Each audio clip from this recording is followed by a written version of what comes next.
New York সিটির Democrat প্রার্থীর primary নির্বাচনে হেরেও নিজেকে সিটি মেয়র পদে স্বতন্ত্র প্রার্থী হিসাবে ঘোষণা দেওয়ার পর আবারও মামদানিকে নিয়ে বিরূপ মন্তব্য করলেন অ্যান্ড্রু কুওমো। শনিবার ধনকুবেরদের সভায় যোগ দিয়ে কুওমো বলেন, মামদানি মেয়র হলে তিনি নিউ ইয়র্ক ছেড়ে দিবেন।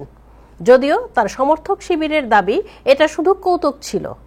তার এমন মন্তব্যে রাজনৈতিক মহলে ব্যাপক আলোচনা শুরু হয়েছে। বিস্তারিত প্রতিবেদনে। নিউ ইয়র্ক সিটি নির্বাচনে ডেমোক্র্যাট প্রার্থী জোহরান মামদানি মেয়র হলে নিজেই ফ্লোরিডা চলে যাওয়ার ঘোষণা দিলেন আরেক মেয়র প্রার্থী অ্যান্ড্রু কুওমো।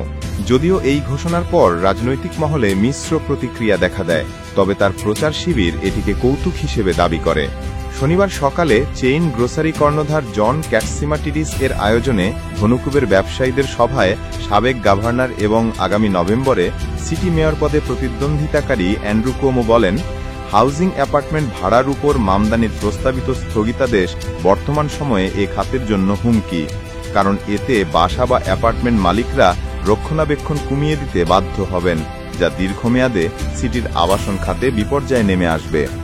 বক্তব্যের এক পর্যায়ে বেশ কঠিন সুরে জোহরান মামদানির প্রসঙ্গে কুওমো বলেন, এটা এখন সর্বস্ব বা কিছুই না, আমরা যদি না জিতি তাহলে আমিও ফ্লোরিডায় চলে যাব।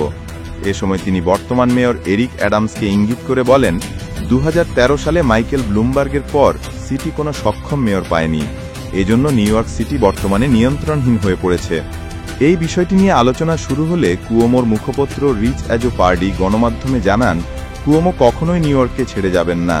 একজন অভিজ্ঞতাহীন স্লোগানবাজ সমাজতান্ত্রিক ব্যক্তি নির্বাচিত হলে সিটি কতটা ঝুঁকিতে পড়বে সেটা বোঝাতেই এ কথাটি বলেছেন।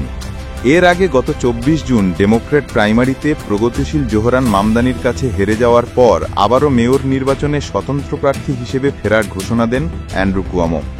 13 জুলাই সোমবার নিজের ভেরিফাইড ফেসবুক আইডিতে একটি ভিডিও বার্তায় কুওমো জানান, এই শহরকে বাঁচানোর লড়াই এখনও শেষ হয়নি।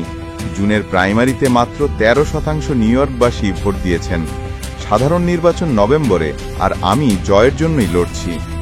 হ্যাম্পটনে ওই প্রাতরাশ সভায় উপস্থিত ছিলেন রিয়েল এস্টেট ব্যবসায়ী ধনকুবের ব্রুস মোসলার, সাবেক আমেরিকান রাষ্ট্রদূত George Tsunis, State Assembly woman Rebecca Seawright সহ বেশ কয়েকজন শীর্ষ ব্যবসায়ী। বিশ্লেষকদের ধারণা, মামদানির প্রগতিশীল এজেন্ডা, বিশেষ করে ধনীদের উপর উচ্চকর আরোপ, সাশ্রয়ী মূল্যের গ্রোসারি, বাসা ভাড়া নিয়ন্ত্রণ এমন নির্বাচনী প্রস্তাবে নিউ ইয়র্কের অনেক মিলিয়নিয়ার এবং ব্যবসায়ীদের মধ্যে উদ্বেগ তৈরি করে।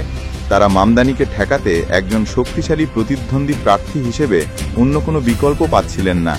তাদেরই সমর্থনে কুওমোর ফের প্রার্থিতা ঘোষণা, যা অনেকটাই স্পষ্ট হয়ে ওঠে শনিবারের ধনকুবের ব্যবসায়ীদের সভায়।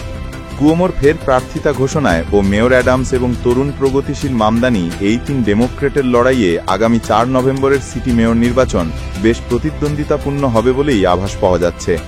Shah Suman, news desk, time television, new York.